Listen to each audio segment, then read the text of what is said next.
Hello friends, स्वागत है आप सभी का मेरी वीडियो में। और हम मिडाइवल हिस्ट्री पढ़ रहे थे।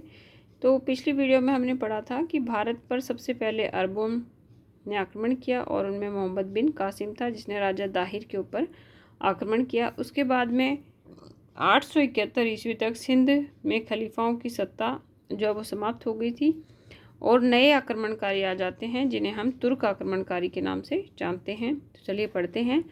अरब आक्रमण के बाद भारत पर तुर्कों ने आक्रमण किया। तुर्क आक्रमण की शुरुआत गजनी साम्राज्य की स्थापना से शुरू होती है। गजनी की स्थापना अल्पतगीन ने 962 ईस्वी में की थी। अल्पतगीन के गुलाम सुबुक्तगीन ने 977 ईस्वी में यामिनी वंश की स्थापना की एवं गजनी की वो राजगद्दी पर बैठा। सुबुक्तगीन प्रथम तुर्की शासक था जिसने भारत पर आक्रमण किया और हिंदू शाही शासक जयपाल को पराजित किया। उस समय काबुल और पंजाब पर हिंदू शाही राजवंश का अधिकार था और इनकी राजधानी उदभानपुर, जिसे वहंद भी कहा जाता था, थी। हिंदू शाही वंश के शासक जो है वो कुषाण नरेश कनिष्क के वंशज थे, ऐसा अल-बरूनी का मानना है। सुबुक्तगीन का पुत्र था महमूद गजनवी जो कि 998 ईस्वी पर गद्दी पर बैठा और उसने 1003 ईस्वी तक शासन किया। अब हम एक फ्लो चार्ट से देखते हैं कि गजनी का संस्थापक कौन था। अल्पतगीन था जिसने 962 ईस्वी में जो है गजनी की स्थापना की। उसका गुलाम था सुबुक्तगीन। 977 ईस्वी में उसने यामनी वंश की स्थापना की और उसका पुत्र था महमूद गजनवी जो कि 998 से 1030 तक शासन पे रहा। और महमूद गजनवी ने जयपाल पर 1000 ईस्वी में आक्रमण किया था। आगे चल के जो यामिनी वंश है उसके बाद महमूद गजनवी आया तो उसके वंशज जो है वो गजनवी वंश के नाम से जाने जाने लगे।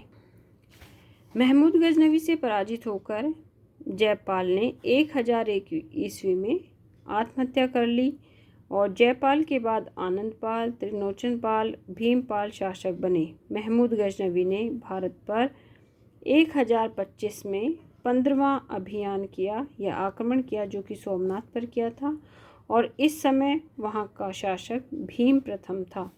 वह गजनवी से पराजित हुआ और इस अभियान के दौरान गजनवी को अपार धनराशि प्राप्त हुई। इस प्रकार गजनवी वंश का अंतिम शासक लाहौर में खुसरो मलिक था जिसे मोहम्मद गोरी ने कैद कर 1192 ईस्वी में मार दिया। तो इस तरह से हमने देखा कि पहले तो अरब आक्रमणकारी आए, फिर तुर्क आक्रमणकारी आए। तो अरबों से सत्ता कहाँ चली जाती है? तुर्कों के पास चली जाती है और तुर्कों से कहाँ चली जाती है? गौर वंश में मोहम्मद गोरी के पास में चली जाती है। अब थोड़ा सा हम गजनवी का परिचय देख लेते हैं, जीवन परिचय। तो महमूद का जन्म 971 ईस्वी में हुआ था और इसके जन्म के समय इसके पिता एक सामान्य अधिकारी थे। महमूद को धार्मिक शिक्षा के साथ साथ शस्त्र संचालन, युद्ध कला और शासन संचालन की पर्याप्त शिक्षा भी दी गई। 994 ईस्वी में उसने खुरासान की सेना का नेतृत्व किया और हिरात, खुरासान और निशापुर को जीता। फिर है कि गजनवी का साम्राज्य विस्तार। तो महमूद गजनवी एक पराक्रमी एवं महत्वाकांक्षी व्यक्ति था। गजनी के शासकों को वैधानिक दृष्टि से बुखारा साम्राज्य के अधीन समानी वंश के अधीन माना जाता था। 998 ईस्वी में गजनवी शासक बना और उस समय उसके राज्य में गजनी, खुरासान और अफगानिस्तान के कुछ क्षेत्र सम्मिलित हो गए। सुल्तान बनने के बाद उसने बगदाद, इराक के खलीफा अल कादिर वल्लाह सुल्तान के रूप में मान्यता प्रदान की और उसे अमीन उल मिल्ला यानी मुसलमानों का संरक्षक का उपाधि दी गई। फिर दूसरी है उसकी अमीनुद्दौला मतलब साम्राज्य का दाहिना हाथ की उपाधियां प्रदान की गई। आने वाले समय में उसने सिस्तान, गारिस्तान, ख्वारिज्म, गोर आदि प्रदेशों पर अपना अधिकार कर लिया। अब महमूद गजनवी का भारत पर आक्रमण क्यों हुआ, क्या कारण थे? तो पहला है कि धन संपदा की प्राप्ति थी, फिर है हाथियों को प्राप्त करने की लालसा थी, साम्राज्य विस्तार की आकांक्षा थी कि हमारा राज्य जो है वो फैले फूले और इस्लाम धर्म का प्रचार प्रसार आदि उसकी मन इच्छाएँ थी। इस कारण जो है उसने भारत पर आक्रमण किया। महमूद ने भारत पर कितने आक्रमण किए, इसका सही उत्तर देना बहुत कठिन है, परंतु सर हेनरी इलियट व डॉक्टर ईश्वरी प्रसाद के अनुसार महमूद ने 1000 ईस्वी से 1027 ईस्वी तक भारत पर 17 आक्रमण किए। इसमें पहले 3 आक्रमण भारत के उत्तर पश्चिमी सीमांत प्रांत के हिंदू शाही राज्य पर किए। तो आज की वीडियो में इतना ही। उम्मीद करती हूँ कि आपको मिडाइवल हिस्ट्री समझ में आ रही होगी।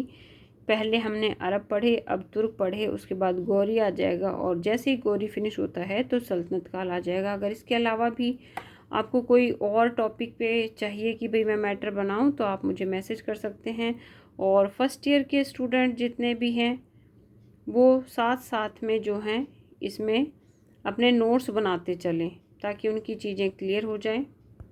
और सेकेंड ईयर के बच्चे भी अपने नोट्स तैयार कर लें ताकि दोनों ही क्लासें जो हैं आपकी क्लियर होती जाए, क्योंकि फर्स्ट ईयर में जो है आपका एंशियंट इंडिया है और राजस्थान का है और सेकंड में आपका मिडाइवल हिस्ट्री का पार्ट है। दोनों ही क्लासों के बच्चे अपना नोट्स बना के चलें और साथ साथ में तो आपके सारे नोट्स जो हैं वो तैयार हो जाएंगे। और ध्यान से इसकी स्टडी करें। मेरी वीडियो देखने के लिए आप सभी का धन्यवाद।